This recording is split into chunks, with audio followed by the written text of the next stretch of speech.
So to find the drain plug for your radiator on the Sienna, you go underneath. This is the radiator right here, and then you'll see just to the right, this is now under the passenger side.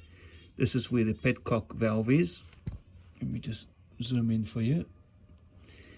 This is where the coolant will come out, so make sure you've got a drain pan underneath there.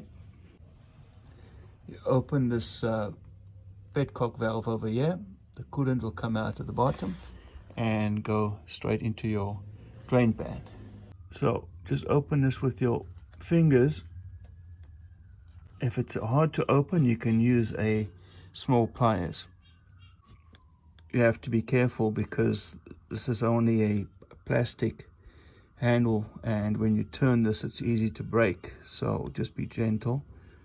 Just crack it open, and then use your fingers for the rest.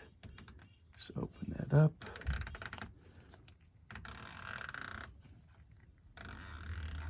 A few turns, and there's your coolant flowing right out.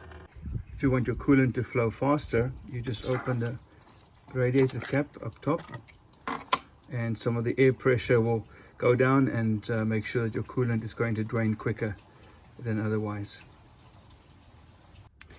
To close it up again, only use your hand, never use pliers.